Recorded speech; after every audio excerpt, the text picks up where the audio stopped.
अहो काय ग अग काय हो महान जीवनाचे हे शिलेदार नाही बनला हात याची जोडीदार अहो काय ग अग काय हो प्रतिष्ठा कीर्ती दृष्टा मेहनत याची अति हो श्रेष्ठा गाठी जन्माची ऋणानुबंधाची गृहस्थीची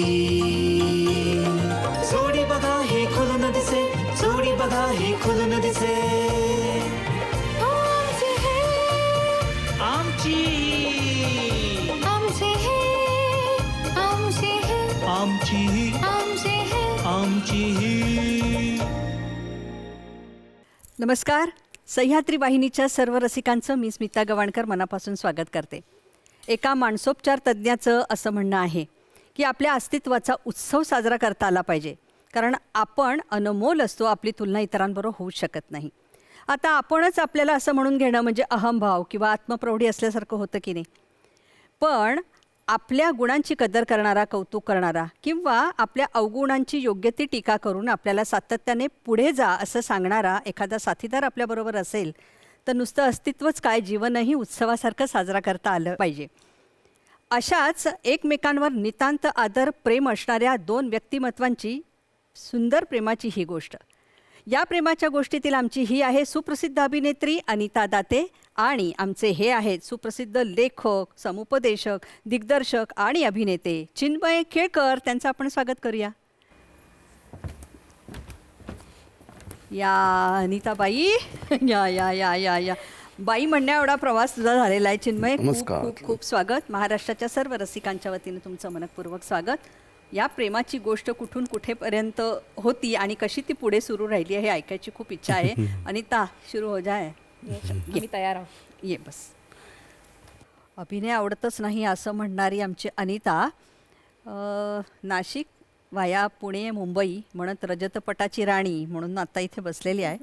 आणि व्यावसायिक रंगभूमीवर अगदी छान असा रोवलेला लेखक, अभिनेता आज एका वेगळ्याच ठिकाणी जाऊन मुलांना घडवते. काय वेगळंच कॉम्बिनेशन आहे ना.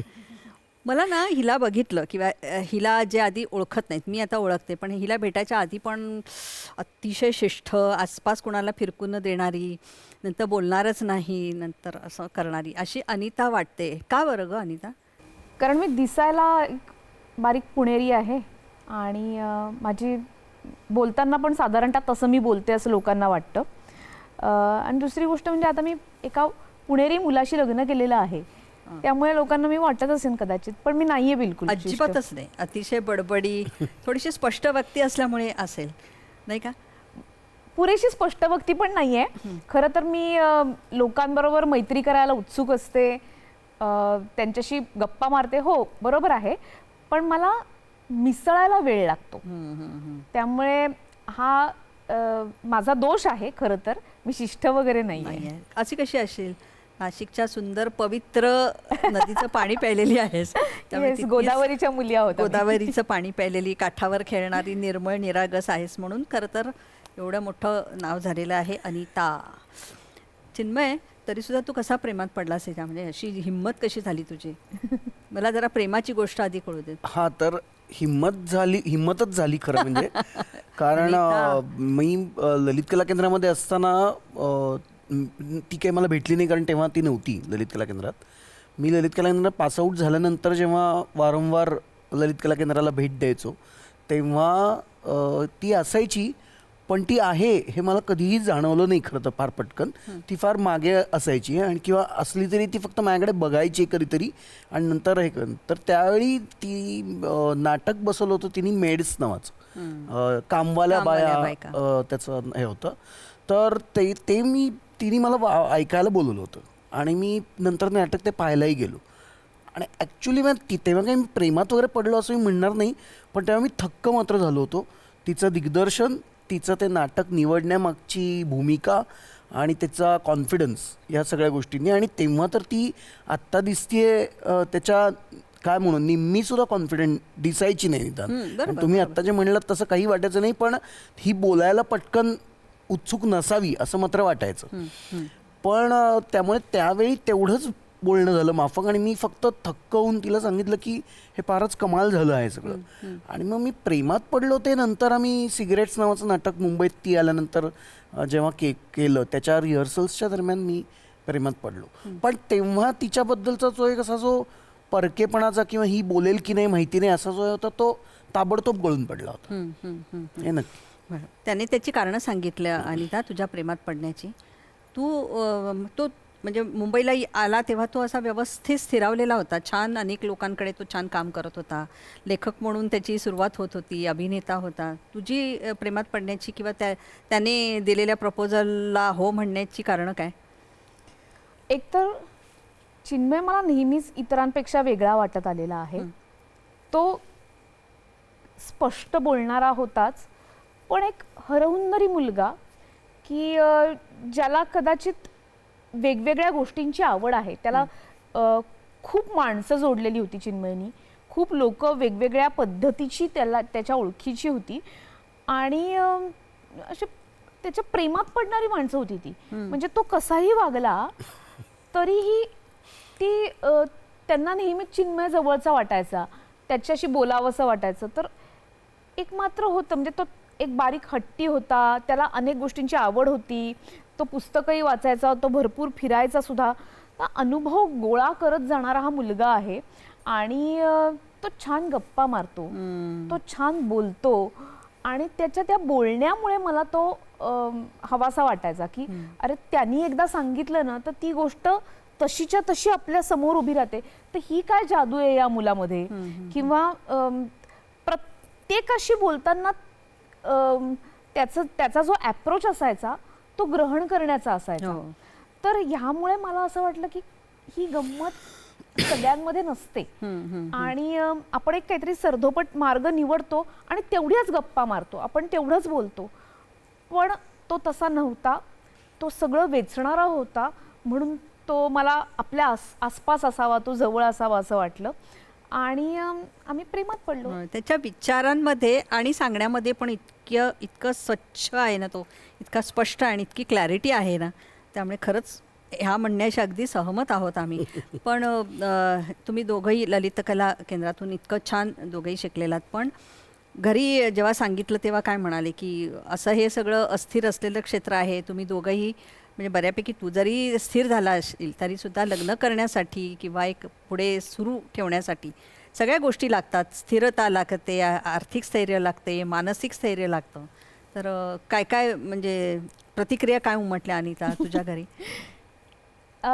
माझ्या घरी चिन्मय आवडला आणि दुसरी गोष्ट म्हणजे माझ्या घरात एक गोष्ट नक्की आहे की जर समजा मी जर काही निर्णय घेतला असेल तर त्या निर्णयाच्या सोबत घरातली माणसं असतात. म्हणजे केवळ आईबाबाच नाही तर माझे अत्यंत जवळचे नातेवाईक, मावशी, मामा वगैरे हे असतात. आणि माझ्यामध्ये हा कॉन्फिडन्स होता की काही तुमच्यावरती जबाबदारी नाही. मी प्रत्येकाला हाच कॉन्फिडन्स देते की म्हणजे मी चिन्मयला पण हाच कॉन्फिडन्स दिलाय की माझी जबाबदारी बाबा तुझ्यावरती नाही, जरी मी बायको असले तरी. तसंच माझा आईबाबांच्या बाबतीत सुद्धा असतं की मी माझ्या प्रत्येक निर्णयाची जबाबदारी मी घेणार आहे आणि हे मी निभावणार आहे आणि तो योग्य मुलगा आहे हे मी त्यांना सांगू शकले त्यावेळेला. आणि मी सांगण्याचं कारणच नाही, चिन्मय स्वतःच भेटायला आला होता.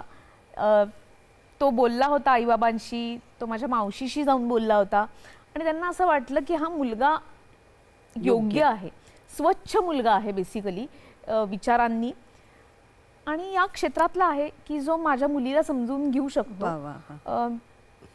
तर ते होईल बरोबर त्यांचं. आणि अस्थिरता ही आहेच आता, म्हणजे त्याच्याशी ती त्यांच्याही आयुष्यात होती, त्यामुळे त्यांना काही हे नवीन नव्हतं. त्यामुळे चिन्मय त्यांना आवडला आणि पसंत पडला. बरं, पण चिन्मय तुला लग्नच करायचं नव्हतं ना, मग लग्नापर्यंत कसं काय तिने तुला त्यामध्ये? नाही, तुम्ही मगाशी म्हणलं तसं की मी खरंच जरी माझं काम सुरू होतं तरी मी आर्थिकदृष्ट्या तसा स्थिर नव्हतो की मी लग्न करावं आणि मानसिकदृष्ट्या तर मुळीच नव्हतं. आणि या दोन्ही गोष्टी मी अनिताला सांगितल्या होत्या की मी यामुळेही लग्न करायला तयार नाही आहे. आणि लग्न या संस्थेविषयी माझे काही मतं होती ती, पण ती तेव्हा तशी कच्ची पक्की अशा ह्याच्यात होती. सो त्यामुळे माझं नक्की नव्हतं करायचं लग्न हे होतं. आणि ते खरं तर ना तिने काही आणलं आहे असं नाही आहे. एक तर तिच्या स्वभावामुळे आणि ती माझ्याबरोबर वर्षभर 1.25 वर्ष अत्यंत कन्सिस्टंटली आणि डिटर्मिनेशननी राहिली, हेच खरं तर जर काही असेल तर ते आहे त्याचं उत्तर. कारण की मी स्वतःलाही असं मानतो की मी अत्यंत अवघड मुलगा आहे. अय्या, हो. ती मगाशी जे गुण म्हणून तिने मला सांगितले माझे, ते कधी कधी अवगुण म्हणूनही होतात, कन्व्हर्ट होतात. होय होय. तर त्यामुळे एक मुलगी 1.25 वर्ष आपल्याबरोबर आपल्या ह्या सगळ्या वेडेपणाला सांभाळून घेत, समजून घेत आणि इनफॅक्ट त्याचं काही वेळेला कौतुक करत आपल्याबरोबर आहे. आणि तर ते मला असं वाटलं हेच पुरेसं आहे की आता आपण करायला हवं लग्न. पण अनिता अत्यंत मध्यमवर्गीय तरी पण अतिशय सुसंस्कृत आणि छान घरातली तू मुलगी आहेस की लग्न करावं, मग मुलं बाळं आणि मग तुम्ही छान उत्तम करिअर करा, अशा छान घरामधली तू मुलगी. लिव्ह इन रिलेशनशिप मुळात तुला मान्य होती का? आणि तुम्ही राहायचं जेव्हा ठरवलं तेव्हा घरच्यांचं काय म्हणणं होतं?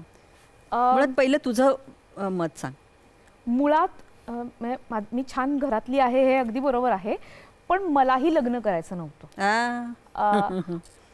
पण माझ्या आई वडिलांसाठी मला लग्न करणं भाग होतं आणि मलाही आवडलं असतं लिव्ह इनमध्ये राहायला. पण लिव्ह इनमध्ये राहणं ही सोपी गोष्ट नाही आहे आणि त्याची जबाबदारी अधिक आहे. त्यापेक्षा लग्न सोपं आहे.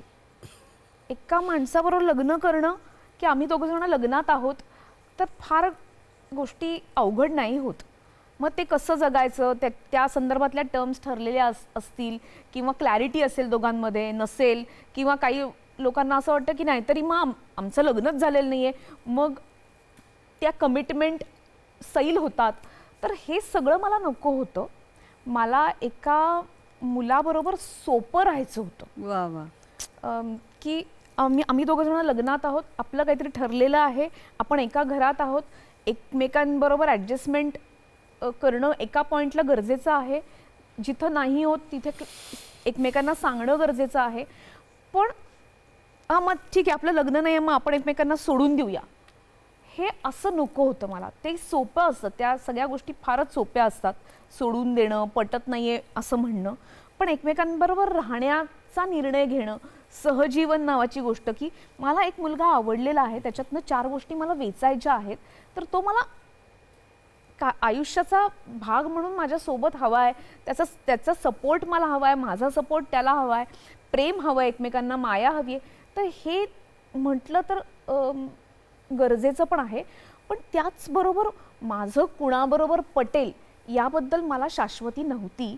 म्हणूनही म्हणजे जसं त्याचं होतं की ही जबाबदारी आहे मोठी, लग्न ही जबाबदारी आहे, ती आपल्याला झेपणार आहे का, पेलणार आहे का, आणि मग लिव्ह इन तर अजून मोठी जबाबदारी आहे. तर हे सगळं नाही झेपणार. त्यापेक्षा त्यातला सोपा मार्ग लग्न करणे हा आहे, जे माझ्या आईवडिलांनाही हवं आहे.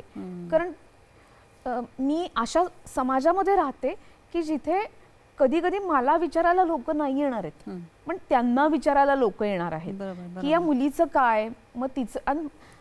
त्या अर्थानं नाशिक छोटं आहे आणि तसे विचार त्या काळामध्ये नव्हते की आता लिव्ह इन मध्ये राहते मुलगी म्हणजे काय करणार आहे ती, मग तो म्हणजे त्याची उत्तरं त्यांच्याकडेही नव्हती. तर ज्याची उत्तरं त्यांच्याकडे नाहीत आणि ज्याच्यापर्यंत ते पोचू शकणार नाहीत त्या प्रदेशात त्यांना का न्या. तर त्यासाठी सोपा मार्ग मी लग्न करणे हा आहे, जे मी केलं. बरोबर. चिन्मय, या निमित्तानं आज पहिल्यांदाच या मालिकेमध्ये हा विषय पहिल्यांदा छेडला गेलेला आहे. 18 वर्षापूर्वी लिव्ह इनमध्ये राहणं हे तेवढं सोपं नाही आहे. म्हणजे तुमची जरी बैठक ठाम असेल तरीसुद्धा आसपासचे लोक आपल्याला तितकं, म्हणजे अनेकांना ना लिव्ह इनमध्ये राहतात म्हणून भाड्याची घरं दिली जात नाही किंवा त्याचे वेगवेगळे जे साईड इफेक्ट्स आहेत ते आहेत. नाही बाबा तुम्ही असं राहताय तर पुढच्या पिढीने काय करायचं. तर लोक असं म्हणतात की अनेक आईवडील म्हणतात अरे राहून बघा, तुमचं पटलं तर मग पुढे बघू. हे असे जे सगळे प्रश्नचिन्ह आहेत, एक लेखक म्हणून पण तुला विचारते, तू खूप विचार करणारा आहेस. काय ह्याने काय साध्य होईल की 1 वर्ष 2 वर्ष लिव्ह इनमध्ये राहिल्यावर खरंच आपल्याला ती व्यक्ती कळू शकेल का? नाही, तसं तर मग काय जन्मभर खरं तर व्यक्ती कळतच राहते आणि किंवा कळत नाही. पण मला असं वाटतं की एकतर आम्ही जे काय ज्या पद्धतीने राहिलो ना तेही त्याला लिव्ह इन असं म्हणण्यात तसा काही खरा अर्थ नाही आहे. कारण आम्ही व्यवस्थित दोघं नवरा बायकोंसारखे घरात एकत्र राहिलो आहोत. पण लिव्ह इन रिलेशनशिपमध्ये असंख्य एकतर वेगवेगळ्या पद्धतीचा हे आहे त्यामध्ये. पण एकतर मला असं वाटतं की लिव्ह इन रिलेशनशिपचा एक मोठा भाग असा आहे की आपण एकमेकांना कॉम्फर्टेबल आहोत का नाही एक भाग. पण त्याचबरोबर ही म्हणली तसं की ती जी जबाबदारी आहे जी आपल्याला लग्नानंतर वाटते ती खरं तर तिथे निभवता येते का, की जेव्हा की तुम्ही बंधनात लिगली नाही आहात, ऑफिशियली नाही आहात, and still you are with her and she is with you. हे होणार आहे का नक्की खरंच, तरच खरं तर ते नातं आपल्याला हवं आहे. आणि ते केवळ व्यावहारिक पातळीवर नाही, भावनिक आणि मानसिक सगळ्या पातळीवर हवं आहे. सो त्यामुळे मला खरं तर सगळ्यात मोठा त्याचा हे तोच वाटतं जे तिने सांगितलं की हे अवघड आहे. आणि खरंच अवघड आहे आणि त्यामुळेच कदाचित ते अवघड आहे. सो पण मला वाटतं दोन्ही म्हणजे लिव्ह इन काय किंवा लग्न झालेलं काय, प्रेमाचं नातं आणि एकमेकांविषयी आदर असेल ना, तर मला वाटतं दोन्ही तशी नाती सोपी आहेत. एकाला आपण बंधन म्हणूया आणि एकाला थोडंसं सुट्टं किंवा स्वातंत्र्य म्हणू. पण मला वाटतं एकमेकांचा आदर केला पाहिजे. नाही तर कायम भीती, सोडून जातोय का, अपमान करतोय का, आपलं नाही जमलं तर सोडूनच द्यायचं आहे, याला अंडरलाईन न करता एकत्र राहणं. चला मग आपल्याला अभिनयच करायचा नव्हता मॅडम. तुम्ही थोडं थोडं गाणं म्हणत होता, थोडं थोडं कथ्थक पण करत होतात.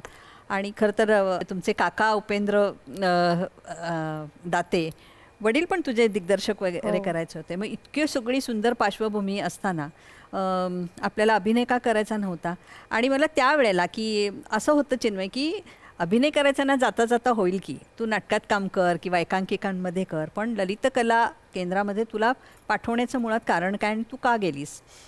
नाही, मला कोणीच पाठवलं नाही. मी तेच सांगितलं की मी आत्तापर्यंतचे माझे सर्व निर्णय माझ्या आईवडिलांच्या कृपेमुळे मी घेतलेले आहेत. की तुला काय करायचं आहे की कॉमर्सला ॲडमिशन घ्यायची आहे, तू कॉमर्सला ॲडमिशन घे. तुला काय करायचं आहे ललित कला केंद्रात ॲडमिशन घ्यायची आहे, ठीक आहे, काही हरकत नाही, तू तिथे ॲडमिशन घे. त्यासाठी ज्या ज्या गोष्टी करायला लागणार आहेत, ज्या पद्धतीचे कष्ट असतील ते तूच पहा, इवन त्याचं आर्थिक नियोजनही तू बघ, असं सांगितलेलं होतं. मला फेलोशिप मिळाली आणि म्हणून मी केंद्र सरकारची आणि म्हणून मी ललित कला केंद्राचा विचार केला की आता माझ्याकडे पैसे आहेत, जे मला शिकावंसं वाटतंय त्याच्यासाठीची फेलोशिप आहे ही, तर आपण तेच केलं पाहिजे. आणि मुंबईतली नाटकं, पुण्यातली नाटकं, खरं सांगायचं ना तर मला प्रायोगिक नाटकं खुणवत होती. त्या सुमारास मी जेव्हा नाशिकमध्ये बऱ्यापैकी नाटक करू लागले होते, त्या सुमारास एक फेस्टिवल झाला होता की ज्याच्यात मी बुद्धिबळ आणि जब्बू बघितलं होतं. आणि तेव्हाची काही नाटकं की श्याम मनोहरांची नाटकं पाहिलेली होती. अतुल पेठे सारखा दिग्दर्शक नाशिकमध्ये येऊन गेला होता, त्यांनी तिथे काही वेगळ्या पद्धतीच्या नाटकांची सुरुवात केलेली होती. तर हे सगळं मी बघत होते. तर हे नेमकं काहीतरी वेगळं नाटक आहे जे आपण कालिदास कला मंदिर नाशिकचं जे आहे तिथे पाहतो, म्हणजे व्यावसायिक नाटकं जी पाहत होते मी, त्यापेक्षा हे काहीतरी वेगळं आहे. तर हे आपण हे काय आहे हे एकदा पाहिलं पाहिजे. आणि ते मनामध्ये तयार झालं आणि आसपास काही माणसंही खूप छान मिळत गेली आणि त्यांनी मला सांगितलं की नाही नाही, नाट्य शिक्षण नावाची गोष्ट खूप गरजेची आहे. तर म्हटलं जाऊया आपण, ललित कला केंद्रात काय नेमकं आहे, जागतिक रंगभूमीवरती काय पद्धतीची नाटकं झाली हे केवळ वाचून आपल्याला इथे समजेल, पण ते प्रत्यक्ष अनुभवलं तर किती चांगलं आहे, ते सगळं करता आलं तर किती चांगलं आहे. किंवा ही काही महत्त्वाची माणसं आहेत, सतीश आळेकर आहेत, महेश एलकुंचवार आहेत, ही माणसं तिथे शिकवायला येतात, तर त्यांच्याकडनं आपण काहीतरी घेऊ शकू का असं एक मनात आलं आणि ललित कला केंद्रामध्ये ॲडमिशन घेतली. अभिनय करायचा नाही असं मला वाटायला लागलं होतं, कारण कामवाल्या बाया हे नाटक मी ललित कला केंद्रात बसवलं होतं आणि दिग्दर्शनाची प्रक्रिया ही मला अधिक खुणवत होती की नटाचं सोपं असतं काम खरे, आणि आपण जायचं, आपलं काम काय आहे तर पाठांतर करणे किंवा काय आपला रोल आहे त्याचा अभ्यास करणे. पण दिग्दर्शकाचं काम अधिक आहे आणि ते मॅनेजमेंटचं सुद्धा आहे. तर त्यातली मॅनेजमेंट पण मला आवडत होती क्रिएटिव्हिटीच्या बरोबरीने. तर हे सगळं करायला मिळणं, हे सगळं मनामध्ये एक नाटक उभं करणं, ही प्रक्रियाच फॅसिनेटिंग आहे. सो आपण दिग्दर्शन करावं असं मला ललित कला केंद्रापासून वाटायला लागलं. पण त्याचं काम मिळवणं अवघड आहे. मग मला अभिनयाची कामं मिळू लागली आणि ते मागे पडलं. पण अजूनही मला कधी कधी असं वाटतं की आपण दिग्दर्शन करावं. तथास्तु म्हटलेलं आहे. चिन्मय, बऱ्याच वेळा असं होतं की ओळख निर्माण झाल्यानंतर आपण मागे सरकतो. तुझी पार्श्वभूमी काय? तू कुठून आलायस? तुला का अभिनय लेखन ह्याची आवड निर्माण झाली? तू का ललित कला केंद्रामध्ये आलास? मी पुण्यातनं आलोय. मी अत्यंत मी पुणेरी आहे असं. मी पुणेरी आहे. प्रिव्हिलेज्ड आहे तो. मी पुणेरी नसण्याचा खूप प्रयत्न करतो, पण तरी ते येतच ते एनिवे. तर मी प्रिव्हिलेज्ड आहे भयंकर. आणि त्यामुळे मला पुण्यात असं होतं की तुम्ही नाही म्हणलं तरी तुमच्यापर्यंत काही सांस्कृतिक गोष्टींचा ओघ येतच राहतो. तर काहीतरी पाहता, काहीतरी वाचता, ऐकता, गाता, सगळं करता तुम्ही. तर ते सगळं चालू होतं त्यामुळे माझं. आणि मी 10वी नंतर जेव्हा पहिल्यांदा नाट्यवेद नावाचा प्रसाद वनारसेंनी केलेला कोर्स त्यामध्ये केलं, 1 वर्षाचा कोर्स केला तो, तेव्हा मला असं वाटलं की आपण हे सिरियसली करायला हवं. आणि घरनं मला कधीच काही तसं आहे नव्हतं की हे कर, हे करू नको. त्यामुळे तो मार्ग त्या अर्थाने सोपा होता. आणि पण 11वी-12वीमध्ये पुरुषोत्तम आणि फिरोदिया करत असताना मला असं लक्षात आलं की हे फक्त स्पर्धांची नाटकं करून आपण नाटकवाले नाही होणार आहोत. आणि अभिनयासाठीच मला विचारलं जायचं, कारण मी तेव्हा ॲक्टिंगच करत होतो. तर मला माहीत नाही कशामुळे वाटलं, पण मला पहिल्यापासून असं वाटायचं की फक्त अभिनय करून नाही होणार आपल्याला. आपल्याला लिहिता आलं पाहिजे, आपल्याला नाटक सगळ्या अंगाने बघता आलं पाहिजे, सिनेमासुद्धा. सो हे सगळं कुठे होईल तर ललित कला केंद्रामध्ये होईल. आणि ललित कला केंद्राचा मी गेस्ट ॲक्टर म्हणून ऑलरेडी मी काम करत होतो. मला ललित कला केंद्र माहिती होतं. आणि मी 12वीतनं बाहेर पडत असताना सुदैवानी सतीश आळेकर तिथे HOD म्हणून आले. आणि मग मात्र माझं अगदी पक्क ठरलं की, कारण काही लोक मला म्हणत होती तेव्हा की तू ललित कला केंद्रात ॲडमिशन घेऊ नकोस, कारण तू ऑलरेडी एवढं काम करतोयस, तर कशाला ट्रेनिंग वेगळं तुला हवं आहे. पण जेव्हा आळेकर तिथे आले तेव्हा मला असं वाटलं की नाही, आता या माणसाबरोबरचं कडनं आपल्याला जे मिळणार आहे ते डेफिनेटली वेगळं असणार आहे. हिरा आहेस, त्याला पैलू पाडायला फक्त तू तिथे गेलास असं म्हणू शकतो आपण. प्रतिभा प्रभाव तेवढाच होता. हो, अगदी मी आता असं अगदी निर्लज्जपणे आणि कॉन्फिडेंटली असं म्हणेन की मी जर नसतो ललित कला केंद्रात गेलो तरी मी काहीतरी या क्षेत्रात केलं असतं, पण ते कदाचित वेगळ्या पद्धतीचा मी चिन्मय झालो असतो. पण डेफिनेटली ललित कला केंद्राने मला वेगळं काहीतरी घडवलं. हो, नाही, तुझं नाव किती आदरानं घेतलं जातं. कारण म्हणजे असं वाटतं की अरे बापरे, खूप मोठा वयाचा असा वगैरे आहे, पण अच्छा चिन्मय केळकर हे का हे पासून हा वर येतं, कारण तू पर्सनॅलिटी छोटी आहे, वय छोटं आहे. अनिता, केंद्र सरकारची फेलोशिप मिळाली किंवा ललित कला केंद्रामध्ये आपण बरंच काही सिद्ध केलं, याचा अर्थ तुम्ही लगेचच दुसऱ्या दिवशी काम मिळतं आणि मग एकदम मालिका मिळाली, मस्त नाटक मिळालं, असं काही होत नाही. त्यासाठी पुन्हा एक वेगळं आयाम लागतात, प्रयत्न लागतात. त्यातूनही लग्न झालेलं होतं. संसार या टिपिकल शब्द तुमच्यामध्ये नसेलच. या सगळ्यामध्ये काय कुठे रेंगाळलीस, कुठे स्वल्पविराम घेतलास, नवीन लग्न झालं आहे आता, म्हणजे काय करायचं, संसार म्हणजे काय, असे प्रश्न तुला पडले का गं? नाही, खरं सांगायचं तर काही फार बदल नाही झाले. एकतर आम्ही ज्या पद्धतीने राहत होतो आधी तसेच आम्ही राहू लागलो. आम्ही रजिस्टर मॅरेज केलंय, त्यामुळे आणि ते इतकं साधं आणि सोपं केलं की मला पहिलं नाटक मिळालेलं होतं बाई ग कमालच झाली नावाचं. अथर्व ही संस्था ज्याच्यामध्ये आधी चिन्मयनी काम केलं होतं, तर त्याच संस्थेत संतोष काणेकर निर्माते. आणि संतोष काणेकर आणि शैला काणेकर या दोघांचं लग्न झालं होतं 9 डिसेंबरला. आणि तोपर्यंत त्यांच्या लग्नाच्या आधी त्यांनी एक सुट्टी घेतलेली होती बऱ्यापैकी, आणि व्यावसायिक नाटक होतं नुकतंच, त्याचे अगदी काहीच प्रयोग झालेले होते. मग त्यांच्या लग्नाची सुट्टी, आम्ही असं ठरवलं होतं की 16 डिसेंबरला आपण लग्न करूया. आणि 16 डिसेंबरला नेमकं काहीतरी शनिवार रविवारी येत होता. तर मला संतोषने विचारलं, तुमचं लग्न कधी आहे? 16 तारखेला आहे का? अच्छा, बरं. तर म्हटलं काय झालं? तर तो म्हणाला की प्रयोग लावलाय. हां, शनिवार आहे ना तो, काहीतरी रविवार आहे ना तो, तर प्रयोग आपल्याला एक मिळतोय, कॉन्ट्रॅक्ट शो आहे. तर मी म्हटलं की थांब थांब थांब. मग मी चिन्मयला विचारलं की आपण थोडं नंतर लग्न करूया का?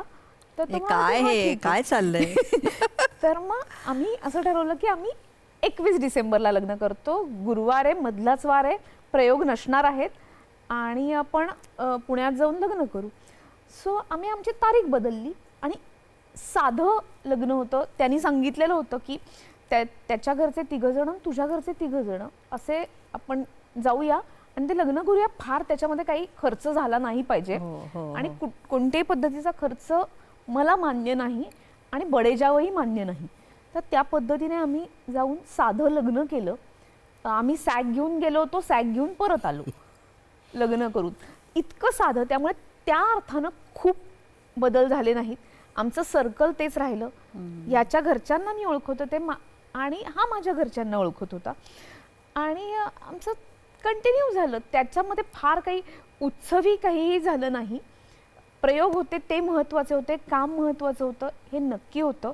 कारण नुकतं काम मिळालेलं होतं. म्हणजे ज्याच्या प्रतीक्षेत 1-2 वर्ष आम्ही होतो ते आता नुकतं सुरू झालेलं होतं. त्यामुळे अर्थात सगळा फोकस हा कामाकडे होता वा. आणि तो तसाच राहिला. आम्ही कधीच म्हणजे त्या मग पहिला सण आहे आणि अमुक आहे धमुक आहे तर तेही नाही. मी नाटक करत होते त्यामुळे कुठल्याही सणाला प्रयोग असणार आहे हे नक्की होतं आणि मी माझं प्रोफेशन नीट समजून घेतलं होतं आणि त्यांनीही. किती छान. तर त्यामुळे अरे आपल्याला वेळच नाही मिळते वगैरे असे काही मुद्दे नव्हते. जेव्हा वेळ मिळत होता तो आपला सण असणार आहे हे आमचं ठरलेलं होतं. त्यामुळे फार काही बदल झाले नाहीत आणि आता तो नवरा झालाय म्हणून मी माझी जबाबदारी त्याला दिलेली आहे असं मला कधी. ते तर तू आधी स्पष्ट केलेलं आहेस. पण चिन्मय तरीसुद्धा तू इतका छान संवेदनशील लेखक आहेस. अनेक छान छान भूमिका करत असतो, आसपास पाहत असतो. प्रेम आहे म्हणून कधीतरी हक्क बजावला जातो. प्रेम आहे म्हणून तू मला आत्ता इथे हवी आहेस, तू माझ्याशी मी तुला हे शेअर करावं असं कधीतरी म्हणजे वाटतं किंवा रागानं आपण म्हणून नाही नाही नाही तू मला आत्ता हवी आहेस असं नाही का होत रे माणूस म्हणून. हे सगळं मान्य आहे, ही खूप समजूतदारपणा आहेत दोघांकडे. पण तरी असं नाही वाटत कधीतरी कधीतरी मानसिक आपली स्थिती बदलते. नाही मला आत्ता मला हवी असतो आता या क्षणी मला हे शेअर करायचं आहे आणि ती तर त्या प्रेमामुळे जो पॉझिटिव्हनेस किंवा हक्क येतो त्याच्यावर कशी मात करायची असते? हो म्हणजे हे तर झालंच की प्रेमामुळे तो आणि तसं वाटतच होतं आम्हाला. म्हणजे अजूनही वाटतं पण तेव्हा तर खूपच असोशीनी वाटत होतं की आत्ता हे सांगायचं आहे आत्ता. आणि मला तर हे भयंकर आहे. म्हणजे माझी भूक अचाट आहे की मला जे जे वाटतं मनात येतं डोक्यात येतं सुचतं ते सगळं मला सांगायचं असतं. आणि अनिता अनेक वर्ष म्हणजे मी मुंबईत जोपर्यंत काम करत होतो तोपर्यंत अनिता ही माझी पहिली श्रोता आहे कायमच. किंवा मला तिच्याकडून अप्रुव्हल हवं असायचं किंवा व्हॅलिडिटी हवी असायची की तू मला सांग तुला काय वाटलंय त्यावर मग. आणि तिचंही अभिनयाच्या बाबतीत तसं होतं. सो ते सतत होतं पण म्हणजे मला काय उत्तर द्यायचं कळत नाही. कारण आम्ही तरीसुद्धा हे सगळं केलंच. म्हणजे आम्हाला काही वेळ मिळाला नाही असं झालं नाही कधी. आणि रादर ती म्हणते तसं की हे क्षण जेव्हा आम्हाला मिळायचं ना तो आमच्यासाठीचा आनंदाचा परमोच्च हे असायचा. अजूनही असतो. आम्हाला गप्पा मारायला एक विंडो मिळाली की तिथे आम्ही इंडल्ज्ड असतो, पूर्णपणे रममाण असतो आम्ही. तर त्यामुळे त्याची मजा येते.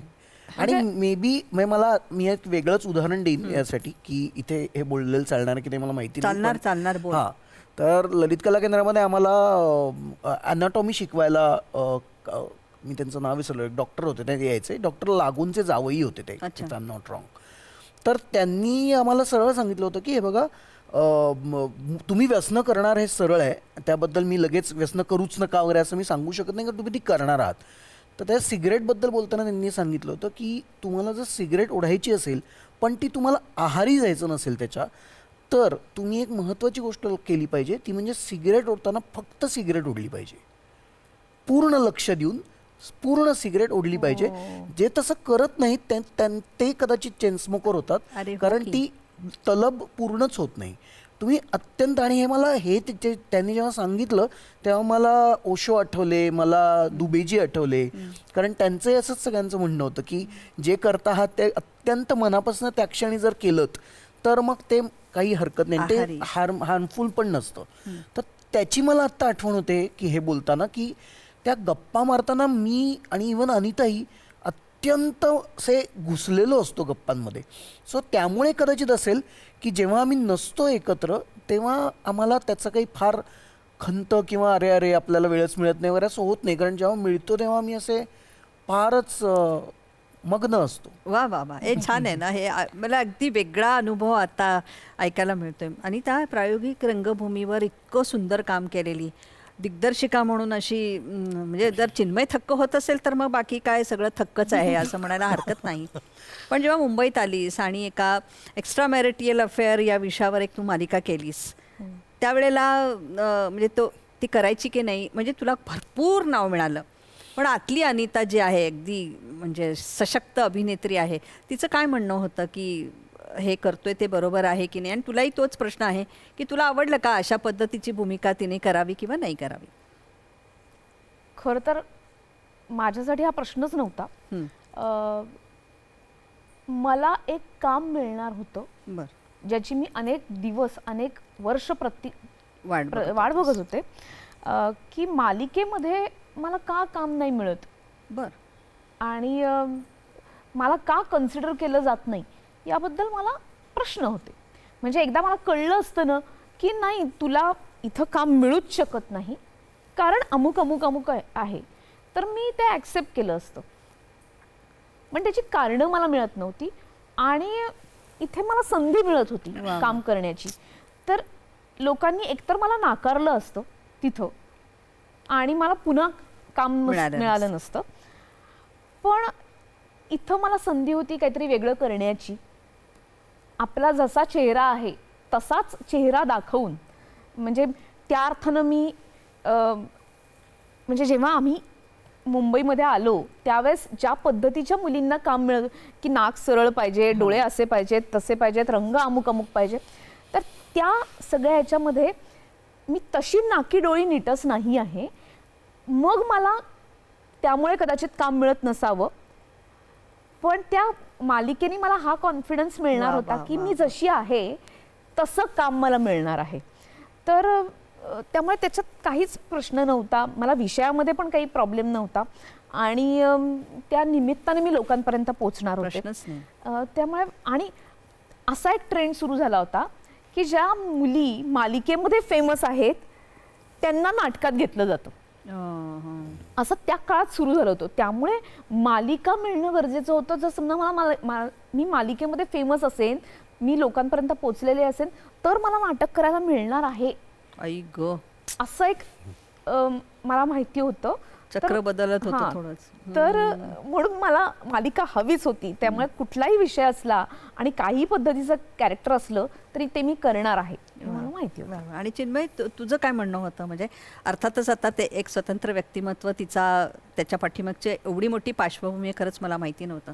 तुला काय वाटलं म्हणजे तिच्या मालिकेत म्हणजे मी टेलिव्हिजनपासून शक्य तेवढा लांब राहण्याचा प्रयत्न पहिल्यापासून करत होतो.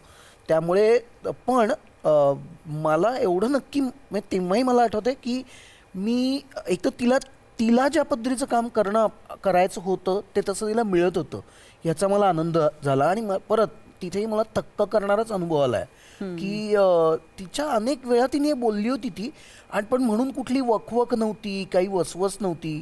ती अत्यंत शांतपणे तिचं काम करत होती. आणि हे मिळालं नाही तर माझं आयुष्य व्यर्थ वगैरे असलं काही तिचं हे नव्हतं. तर त्यामुळे पण ते ज्या क्षणी तिला मिळालं तेव्हा मी थक्क झालो की हिनी म्हणजे ते अत्यंत घिसपिटं उदाहरण आहे पण ससा कासवाच्या शर्यतीसारखं कासवासारख्या गतीने जात बरोबर हवं ते मिळवलं बाबा. आणि ते इतकं दणदणीत होतं म्हणजे ते दणदणीत यानंतर सिद्ध झालं. पण तर ते त्यामुळे मी एक तर मला कौतुक वाटलं एक भाग. दुसरीकडे टेलिव्हिजनवरचं काम तिचं पाहण्यासाठी मी उत्सुक नव्हतो हे मी अगदी प्रामाणिकपणे सांगतो. कारण मी तिचं इतकं चांगलं काम पाहिलं आहे. सो त्यामुळे मला आणि मी टेलिव्हिजनवर काम केलेलं असल्यामुळे मला अंदाज होता की काय आहे. पण एक नक्की मी सांगेन की मला एवढं मात्र माहिती होतं की अनिताचं आधीचं काम आणि इतक्या चांगल्या चांगल्या वेगवेगळ्या लोकांबरोबर काम केलं होतं तिने आणि इतकं घट्ट पाया तिचा स्वतःचा माणूस म्हणून अभिनेत्री म्हणून तयार झाला होता की असं काही मला वाटलं नाही की आता हे काहीतरी एक म्हणजे काय म्हणजे चांगलं काम नाही आहे किंवा सवंग आहे टेलिव्हिजन करणं वगैरे. एकतर मुळात ही समजूत आमची गळून कधीच पडली होती, ही पहिली गोष्ट. होय. पण तरीसुद्धा जर असं आपण म्हणूया की ते माध्यम म्हणून जरा वेगळं आहे, तर तसं मला वाटलं नाही की त्यामुळे अनिताच्या कुठल्याच असण्यावर काही परिणाम होईल. असलाच तर ती श्रीमंत होणार आहे एवढं मात्र मला लक्षात झालीच की आलं. 300 कोटींची काय बिझनेसची मालकीण. मग वेगळ्या अर्थानं आपण म्हणू की 300 कोटी रसिकांच्या पर्यंत पोहोचलीस आणि जे काय तू दाखवलं, जे काय सिद्ध केलं, त्यातही किती अभिनयाची चुणूक. म्हणजे इतकी सिंपती आणि इतकं तुझ्यावर लोकांनी प्रेम केलं. म्हणजे हे तुझं खरं तर कर्तृत्वच आहे. या निमित्तानंच मला चिन्मय असं म्हणायचं आहे की ही जी बोलली इतकं आपण आता तिला विमल जोशी पुरस्कार काय तुला स्कॉलरशिप होती ना आम्हाला केंद्र सरकारची बरोबर. त्याच्यानंतर तू त्रिवेंदमला गेलीस. हो. ते सगळं आपण बोलूया. पण मग हे सगळं एका बाजूला आणि काहीतरी सिद्ध करण्यासाठी मग आता मला कसं नाही असं म्हणून आपण काहीतरी घ्यायची. बरं, त्याच्यात तिचं सोनं केलं तो भाग वेगळा, पण संधी नाही म्हणून तुम्ही समोर येत नाही आणि समोर येत नाही म्हणून पुन्हा तुम्हाला काम मिळत नाही असं ते याच्यात जर तुम्ही जखडत असाल तर अशा मस्त प्रशिक्षणाचा इतकं आपण त्याच्यामध्ये काम करतो किंवा इतकं जीव झोकून त्या संस्थेमध्ये आपण वाढतो, ह्याचा काय उपयोग असतो? मग काय असं नाही दुःख होत तुम्हाला? नाही म्हणजे संस्थेसमोर तुम्ही प्रशिक्षणाविषयी जर विचारत असाल हे, तर मी म्हणेन की प्रशिक्षणाने काम मिळणे न मिळणे, काम हवं तसं मिळणे न मिळणे, हव्या त्या माध्यमात काम मिळणे न मिळणे, पैसा मिळणे न मिळणे, हे सगळं अलाईद आहे.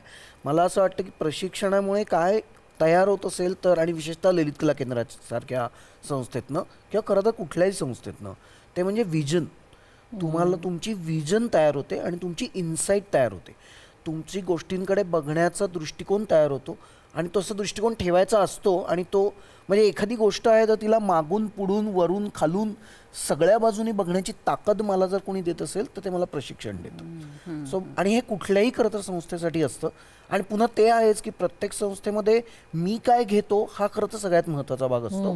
ती संस्था काय मला देते हा त्या संस्थेच्या दर्जावर आणि त्यांच्या तिथे असलेल्या. भारीच, एकदम भारी बोलतोयस तू.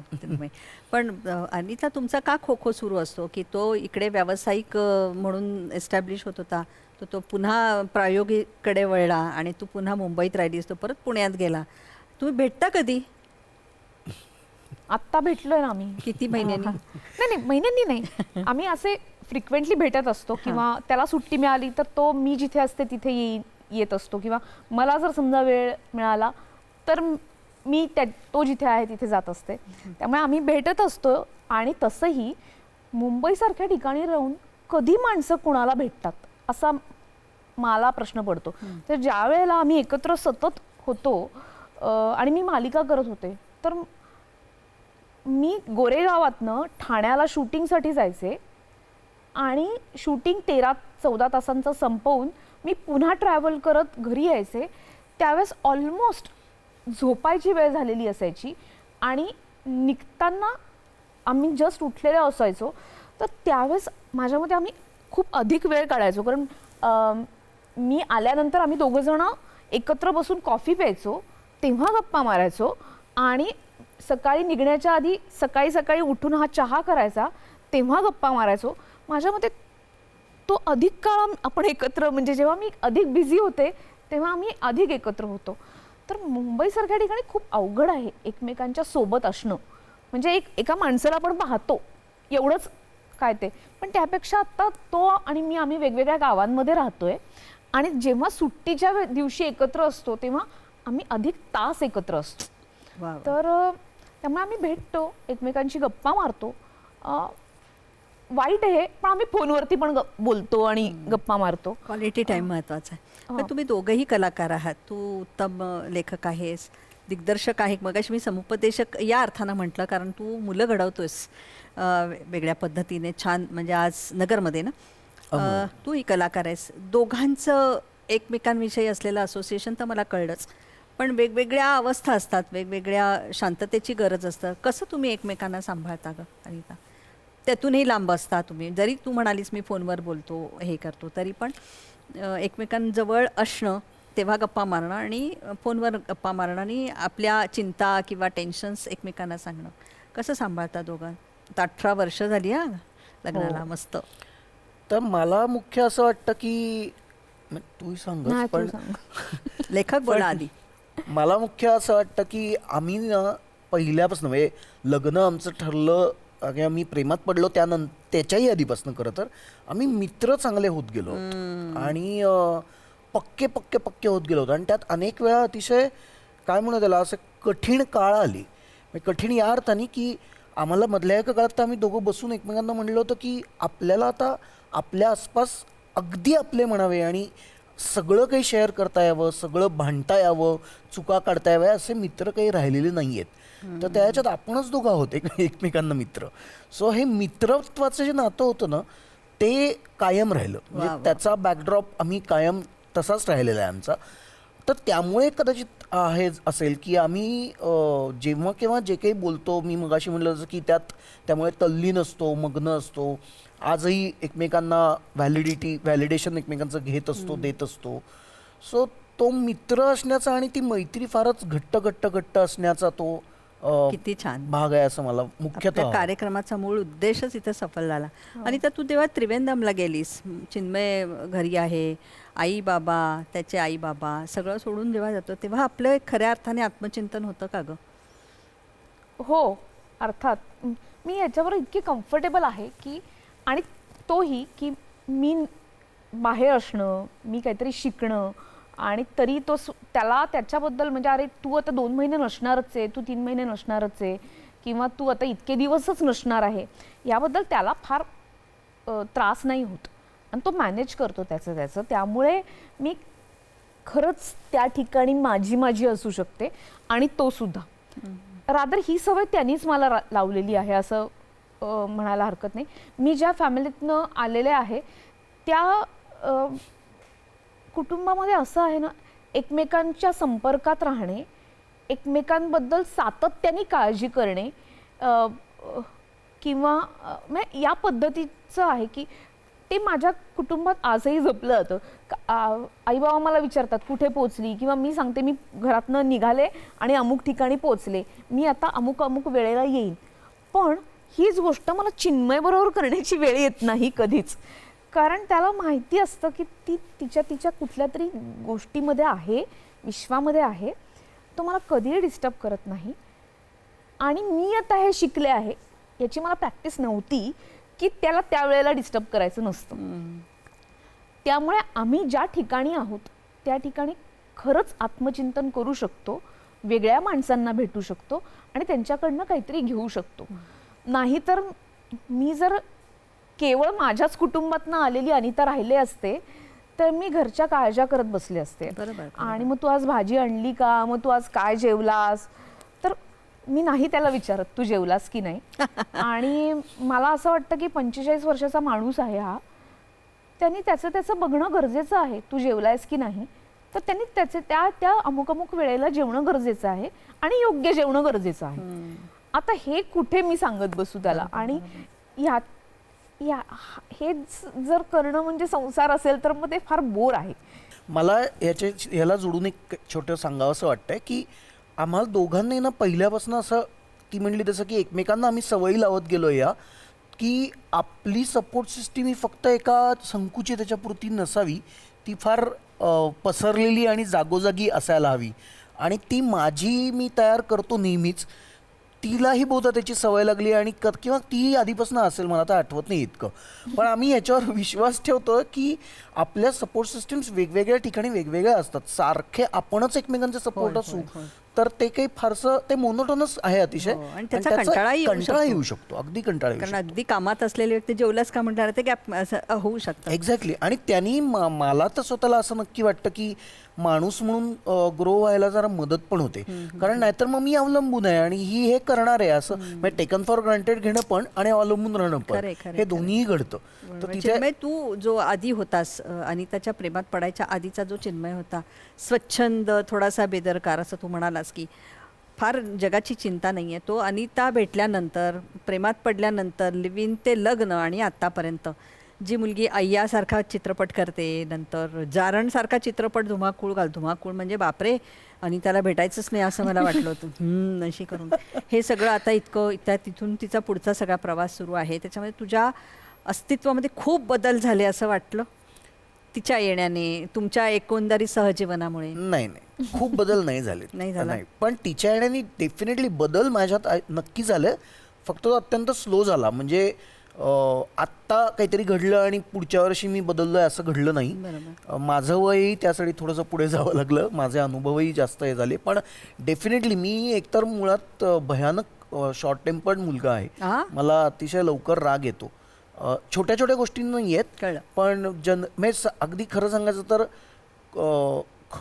खरं न बोलणे, बुद्धीच न वापरणे, अशा काही गोष्टींनी मी नको इतका चिडतो. तर त्या बाबतीत अनितानी बरंच मला शांत केलं आहे की आणि ते तिने असं सांगून तू असं करू नको वगैरे असं करून नाही झालेलं. ते तिने तिच्या वागणुकीतनं आणि तिच्या रिॲक्शन्समधनं माझ्यापर्यंत हे केलं आहे की हे इतकं तणतण करण्याची आणि इतका चिडचिड करून घेऊन तू तुझं नुकसान करतोयस असं नाही होणार. सो याची ते अजूनही आहे माझ्यात, पण ते खूप कमी झालं. त्याला एक कारण डेफिनेटली अनिता, आणि हा माझ्यातला मोठा बदल अनिता आयुष्यात आल्यामुळे झाला, हे नक्की. बरोबर. अनिता, आपल्या अवगुणांचं कधी आपल्याला हे होतं का ग, शोध लागतो का की हे आपल्याला नको आहे असं असं होतं कधी का दुसऱ्यांनी दाखवून द्यावे लागतात? नाही, आपल्याला आपले अवगुण 100% कळत असतात आणि समोरच्याच्या वागण्यातनं ते आपल्याला कळत असतात. खरं तर आपण त्याच्यासाठी जागं असणं गरजेचं आहे आणि आपण जागे असलो तर आपल्याला बरोबर कळतं की हे आपलं चुकलेलं आहे आणि किंवा अशा पद्धतीने आपण वागायला नको आहे.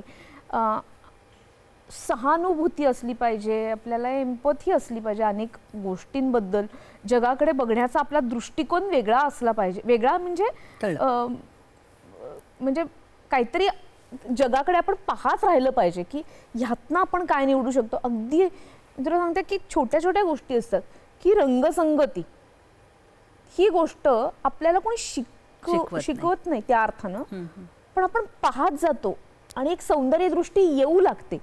ते तसंच आहे सवयींचं सुद्धा की हळूहळू आपण शिकत जातो, आपण पाहत जातो की हे केल्यानं अमुक अमुक होतं, ते केल्यानं तर टाईम मॅनेजमेंट त्याला ज्या पद्धतीने जमते तशी ती मला नाही जमत.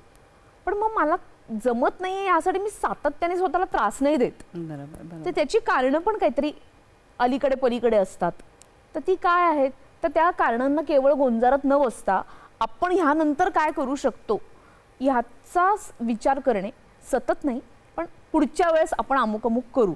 जसं आपण कामाच्या बाबतीत करतो ना की आत्ता केलेल्या कामापेक्षा पुढच्या वेळेस काम करताना या चुका टाळायच्या आणि ते अधिक सराईत पद्धतीने करायचं. तर हा सराईतपणा हळूहळू आपल्यामध्ये येईल. पण अवगुण कळतात, दिसतात, ते आपण सुधारत जायचे असं मला वाटतं. आणि सुदैवाने त्यांनी मला कधी माझे हे तुझं चुकलंय आणि हे आता तू सुधार असं तो कधीच सांगत नाही मला. पण तो त्याचं वागत राहतो. बरोबर. आणि मीही माझं वागत राहते आणि मग आम्ही त्यातनं काय निवडायचं हे ठरवतो. किंवा तो कधी कधी मला त्रासही देतो. म्हणजे असं इतकं ते सगळं छान गुडी गुडी आणि हे नाही आहे. आत्ता इथे येण्यापूर्वी त्यांनी मला सांगितलं होतं की तू काय तुझं काय कपडे आणायचे, कारण त्याचे काही कपडे नाशिकमध्ये होते तर तिथनं मला ते आणायचे होते. तर काय आणू, तर तो म्हणाला की ती एक चॉकलेटी रंगाची एक बंडी आहे ती आण. म्हणजे आपण घरात घालतो ना ते बंडी. तर मी म्हटलं ती तू घालणार आहेस का? तर तो म्हणाला की हो, आणि हॅरम पॅन्ट घालणार आहे. अच्छा बरं. कारण माझ्या डोक्यामध्ये आपण जेव्हा कपल म्हणून एखाद्या ठिकाणी जाणार आहोत आणि त्या अर्थानं पहिल्यांदाच जाणार आहोत, तर मी काहीतरी माझ्या मनात एक ड्रेस कोड ठरवते, त्याला पार छेद देणारी ही गोष्ट होती. तर मी म्हटलं की बरं ठीक आहे. तर मी आत्ताही माझ्या बॅगेमध्ये ती बंडी आहे, मी आणलेली आहे. आणि त्याला खरोखरीच वाटलं असतं ना, त्याचं खरोखरीच म्हणणं असतं ना, तर त्यांनी ती घातली असती. पण त्यांनी एक छोटा त्रास देऊन बघितला मला आणि तो म्हणाला की मी बंडी घालेन. पण त्याचं त्याला वाटलं की आपण हा शर्ट घालावा, तर हे अशा पद्धतीने तो थोडाफार त्रास देत असतो आणि मी त्याला त्रास देत नाही इनफॅक्ट हे जे उदाहरण आहे हेच खरं तर मगाच्या माझ्याचं एक उदाहरण आहे की हे मी पूर्वी केलं असतं म्हणून ती आत्ता त्याबद्दल म्हणते की हा त्रास आहे. पण ऍक्च्युली माझ्यात हा बदल झाला हिच्यामुळे वा, वा, वा. गेल्या काही वर्षात की आता याच्याबद्दल फार चर्चा आणि त्याच्यावरून काहीतरी एक धरून ठेवणं हे करायला नको. आत्ता कार्यक्रम महत्वाचा आहे, आपण हे आणलेलं आहे ते काढलं आणि घातलं मुकाट. सो हा अनितामुळे झालेला बदल आहे. तू खूप छान म्हणालीस की रंगसंगती काही शिकवून नाही, आपल्याला ती बरोबर कळते. मुळातच तू एक छान लेखक आहे, दिग्दर्शक आहे, अभिनेता आहे, तू अभिनेत्री आहेस. असं एक छान इंद्रधनुष्य, सगळे रंग तुमच्या आयुष्यात आहेत, ते अधिक प्रभावी करण्याचं काम तुम्ही करा. तू तर सुंदर पिढी घडवतो आहेस, त्यासाठी तुला मनपूर्वक शुभेच्छा. आणि सहजीवनाचा अर्थ म्हणजे नुसतं एकत्र राहणं, संसार या शब्दांमध्ये अडकून सतत एकमेकांना धुसपूस करणं नव्हे, तर इतकं सुंदर उदाहरण माझ्यासमोर आहे. महाराष्ट्राच्या सगळ्या रसिकांना कळलं की अरे वा, हाही एक वेगळा अर्थ आहे. आणि आमची ही जी प्रेमाची गोष्टी आहे ते तुमच्या येण्यामुळे सफळ संपूर्ण झाली. की मला वाटतं पहिला नवरा बायको या नात्याने आज पहिला इंटरव्ह्यू किंवा ही मुलाखत तुम्ही दिलेली आहे, यासाठी तुम्हाला मनपूर्वक शुभेच्छा. अनिता, बेदम काम कर, तू पण बेफाम असा घौडदौड कर लेखक म्हणून, दिग्दर्शक म्हणून. मनपूर्वक शुभेच्छा आणि खूप खूप धन्यवाद. थँक्यू. थँक्यू.